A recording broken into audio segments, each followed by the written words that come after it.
Hello friends, welcome to learning sessions, and today in this video we are going to start with the RBWM, that is retail banking and wealth management. So we have covered already the three papers related to JAIB 2024, related Indian economy and Indian financial system, accounting and financial management for bankers, and principles and practices of banking.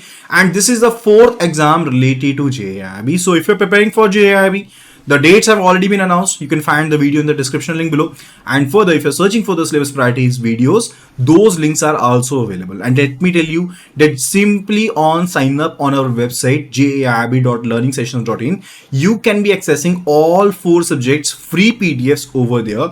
Kindly please note down the URL. It is jaib.learningsessions.in. Simply visit this website, sign up over there, and start preparing for the same, right? So let's start the session over here, and let me tell you that you can be accessing the free PDFs, and also you can be enrolling to our courses where you'll be getting access to the full course videos, chapter wise professor questions, mock test, mega mock test. All the things will be covered so as to basically clear your JIB exam in the very first attempt.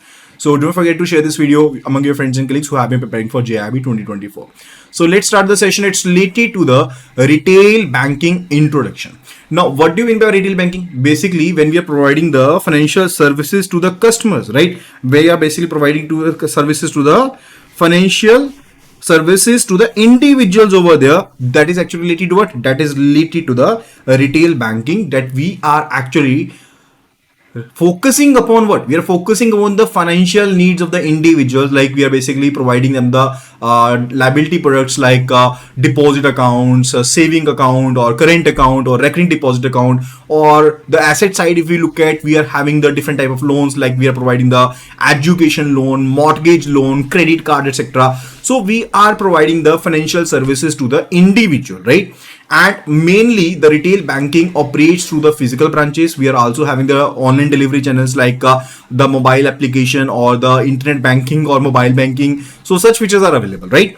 Now let's have a look at the different features of the retail banking over here. So feature, first of all, it's related to, as I told you, that retail banking is targeting individual customers. We are targeting the individual customer. That is actually be the mass market over there. So mass of the major of the customers are the individual customers out there, and that is a market actually we are dealing, right? And the second one, it's related to that we are having the physical channels also, delivery channels we are talking about. We are having the physical delivery channels, like we are having the branches, we are having the ATM machine centers over there, and also we are having the virtual services. We are also providing the services virtually, right? Like we are providing the services even at the offsite, like we are having offsite ATMs, we are having the internet banking with us, we are having the mobile banking with us, right? That is actually related to features of retail banking. Further, it's related to the advantages of retail banking. Now, definitely when we are dealing with the mass market, we basically want to say what? That we are having mass market with us. So it basically means what? That our client base is quite large. And what do you mean by that? Let's say the case, if you're giving a 1 crore loan to a corporate, right? And from this 1 crore, you can be giving loan to, let's say, 20 different customers. Now, in what case there will be lesser risk? Definitely when I'm lending to 20 persons, there is lesser risk involved. Why? Because there is a risk diversification over there. There is diversification of risk in this scenario, right? So that is why we are having the risk spread across the customer base. We are having much more customer loyalty. We are having the attractive interest spread. Now, what do you mean by interest spread? Let's say the case that I'm having deposit, and on deposit I'm paying 6%. And further, when I'm lending, I'm basically charging 11%. That's not the scenario with the corporate customers, because there is a huge deposit or huge loans. So in that scenario, you need to negotiate with them. But in case of retail customers, you are having very good interest spreads, and there is lesser volatility in demands and credit cycle over there. So these are the advantages of retail banking. Now let's have a look at the constraints in retail banking. Now you are dealing with large number of customers, large number of clients over there. You must be having the information technology systems, so you can cater them sufficiently, and moreover you must be having a robust system with you. And definitely the products do require evolution. They basically do change on day-to-day basis, right? They evolve very rapidly, and moreover when you are dealing with a large customer base, the cost of maintaining such large number of accounts, or you are maintaining the branches out there, So that is quite large, that is quite high over there. And further, the environment is highly regulated. RBI is giving the directions for the same, there are other directions, so you have to basically comply with those directions also. And there are numerous laws and regulations governing their operations also. And further, retail banking, in the case, this particular case, we need to invest in the modern technology infrastructure, right? So these are the constraints in retail banking. Further, it's related to prerequisites of for success of retail banking, that if you want your retail banking business to be successful, in that scenario, what must be there? First of all, it's related to that you must be having efficient delivery mechanism. Like in the case of retail banking, if we talk about, we are having the branches system, we are providing the services to the branches, and we are having the ATM machines, we are having the POS, that is point of sale machines, we are particularly providing the services through internet banking, and further there is mobile banking, there are kiosk systems which are available. So there are very huge number of the delivery channels which are available, right? And for the second one, it's related to direct banking over there, right? That direct banking says what? That you're providing banking services directly to the customers through the digital channels. Like we are having the online banking platforms with us, we are having the mobile applications with us, where we need not to have any physical contact with the customers, and we can be providing the services directly, right? And it's quite fastest growing and for the quite dominant channel in the retail banking sector over there, and it's quite cost effective also. There is convenience involved in that, the people are having more accessibility to the same. That's the main thing related to it. Further, it's related to product appropriateness. Let's say case that we are having the different customers C1, C2, C3. Now you have basically been using the data mining or data science techniques, and further you have already looked into their patterns. You have already looked into their patterns, that what type of product do they require, right? And further, now you're offering them the same products which basically suit their particular desires, right? Now in that scenario, you can be doing much more better way cross-selling. Now cross-selling is related to selling the products to your existing customers. Now when you're providing the suitable and relevant products to them, definitely you can be going for the cross-selling over there, right? Further, it's related to pricing. Now the pricing is quite competitive because you are not alone who is in the retail banking sector. It basically depends upon the profitability, it depends upon the competitiveness, it depends upon the market conditions out there, related to the cost structure out there, and also related to customer perception about the value of the product, right? Now in case of retail banking, you must be having the right balance between the pricing and between the value for the product over there, so that people are attracted to the same, and further you are still maintaining the sustainability and the profitability of your retail banking sector. Further, it's related to scoring model for assessing the credit worthiness. Like if you must have basically be aware of the different platforms, let's say case, which are giving you loan in just 15 minutes or something. Now how they have standardized this particular idea, right?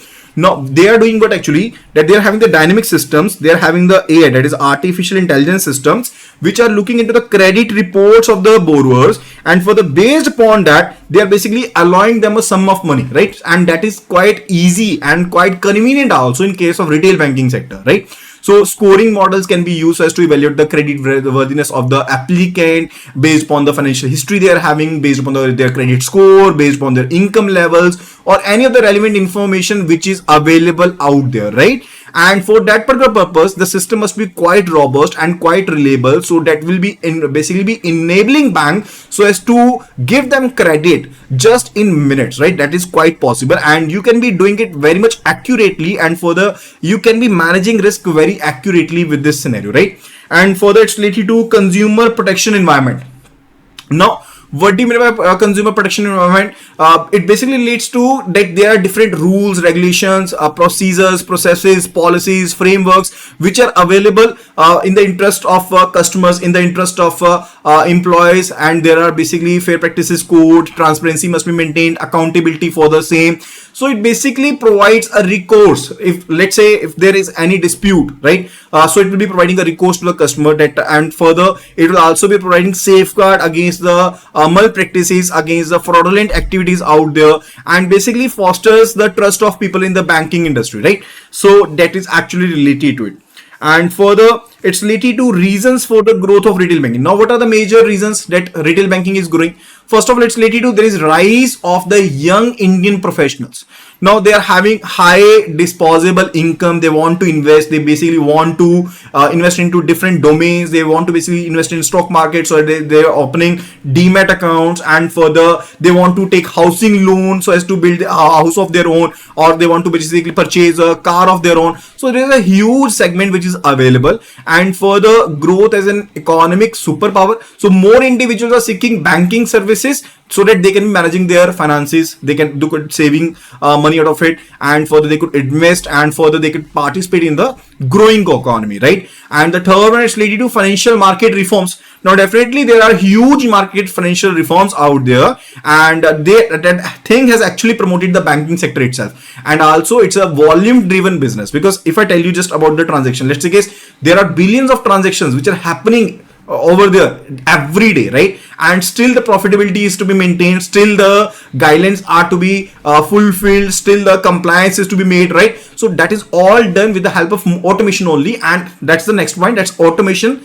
has helped so as to provide the leverage, because it has provided the leverage. It has basically enabled banking services so as to improve the efficiency, right? And further it's quite easy so that you can be access the banking services over there, and it is affordable also, right? And further it's related to the changing customer demographics. Like there is increasing urbanizations, there is basically growing middle class sector out there, there is changing consumer preferences out there. They have actually contributed to the growth of the retail banking, right? Now let's have a look at the future of the retail banking. Now growth in digital banking, definitely digital banking has grown well.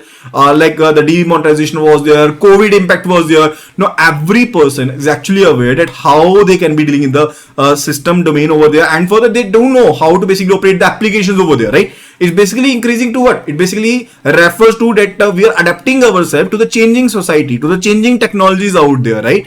And for the rapid adaptation of the blockchain by the retail bankers. Now what do you mean blockchain? Now in case of blockchain, let's consider that there are different elements, right? And further if one element change, it's need to take, let's say this element was changed. Let's just take the scenario that this element was changed. Now if this element is changed, in that scenario it is to be particularly be informed to the other set of the particular chain also, so that they can be confirming the chain. Otherwise this change cannot be there. So it makes the process very much secure, right? So blockchain is decentralized and digitally distributed ledger. It is digitally distributed ledger. There is no centralization related to it. It's not the case that there is some central hub where all the information is particularly looked into and all the taking the data from the same. Not like that. It's particularly decentralized and digitally distributed ledger that basically take the records and further verifies it. And if there is any change in the particular block over there, it has to take the consent from the other blocks too. It has to convey the information to the other blocks too, so that they will be modifying their code accordingly. And further, if it is not done, that it means that particularly chain is particularly defaulted, right? And that's the main funda related to it. And further it's related to artificial intelligence and data science. Definitely there are millions and billions of transactions, and definitely you do not want the humans to basically look into those particular transactions. And if you want to look for the patterns, if you want to look for the malicious or particular activities, and if you want to basically dig deeper into it and want to check that what type of product may be required by the customer, in that scenario we may be using the artificial intelligence and the data science that's related to data warehousing, data mining techniques, or big data techniques over there, so that we can get the data out of the same and further can be looking into it. And further it's related to cyber security to be a top priority. Definitely when you are in the digital era, when you're having each and everything online, you're having your mobile applications, you're having the internet banking and all the things over there, it's your topmost priority that you must be saving yourself, and you must be having a robust system so that you can be dealing with the unauthorized access or digital threats out there, right? Further, it's related to payment innovations are there. Like there are wallet system now. There is actually internet banking, QR code payments, UPI payments. There is so much innovations which are over there. And further, it has changed with the behavior of the customers, evolving consumer preferences out there. So there is so much to be done. And for the rise of big tech in the banking industry, like there are huge or particular tech firms, like bigger firms out there like Apple, Google, Samsung. They have been providing the payment services for years now, and few have started forget to merge to accelerate their financial services environment out there. And Apple Card showing its prominence. There is Google, who is having GPay and Stripe and PayPal. They're basically expanding themselves, and further they have started expanding themselves into the banking and payment channels also. They're offering that particular chain also, and further they are providing it at very low cost also, right?